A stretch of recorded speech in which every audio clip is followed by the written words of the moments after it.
Yes, good afternoon mga kadakers. Good afternoon. Bago pong lahat, please subscribe to my YouTube channel.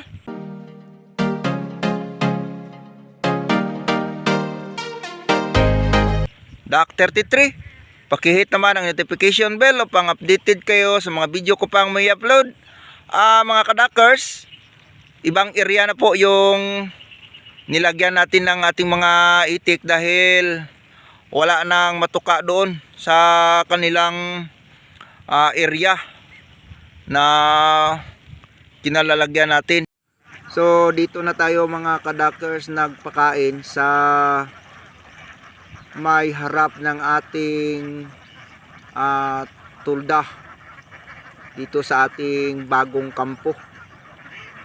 Malapad pa itong mga area dito mga kadakers. So ang itik natin mga kadakers ay patuloy silang nangingitlog sa ngayon.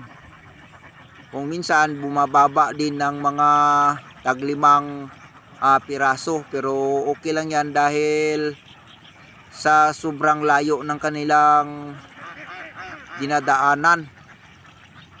Umabot na tayo ng 2 kilometer galing sa ating kampo, so naglipat tayo dito sa kabila dahil na-stress po yung mga alagang itik natin doon dahil wala na pong tubig silang papaliguan doon.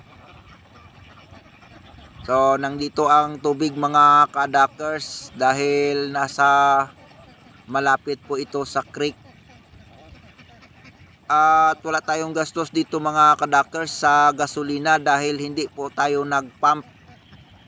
Umuulan kasi dito ng medyo mahina lang. So ito po ang maganda dahil kapag sobra po ang ulan dito ay talagang bumabaha dito mga kadakers hanggang liig.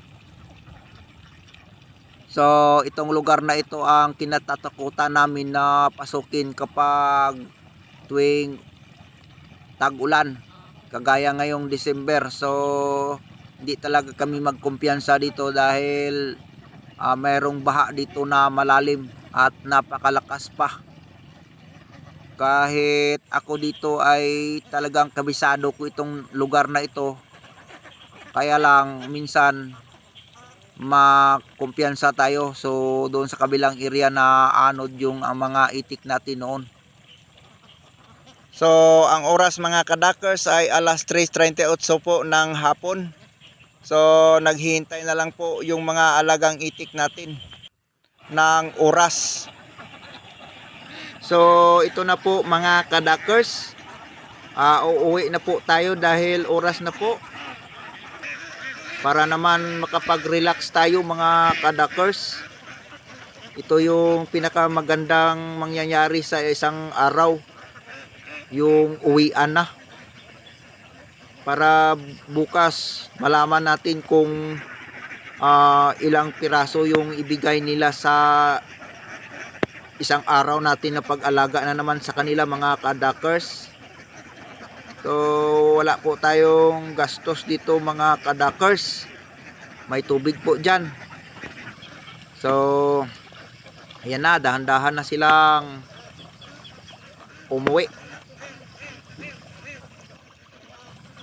Sa mga nagbabalak pa lang mag-alaga ng itik, ituloy nyo ang inyong mga balak mga kadakers, dahil sayang naman ang panahon sa ating buhay mga kadakers. Hindi naman po kasalanan yung mahirap tayo, pero mas mahirap yung mahirap.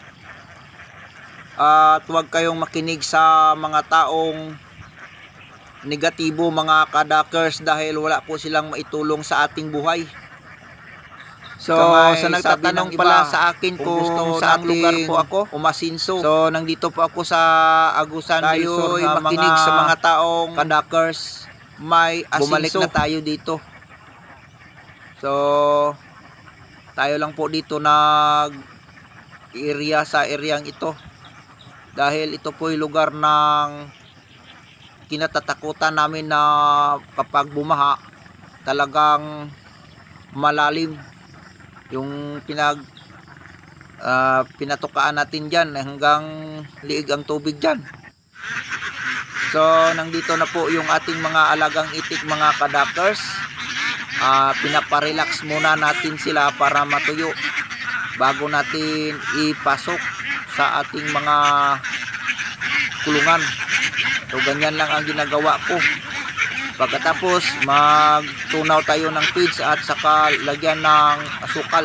So ito na po mga kadakers yung binigay sa atin na pinaskuhan ng ating mga alagang itik. Ito po ay 4 na araw nila. So hanggang dito lang muna mga kadakers. Thank you very much sa inyong patuloy na pagsubaybay sa ating YouTube channel. See you next vlog.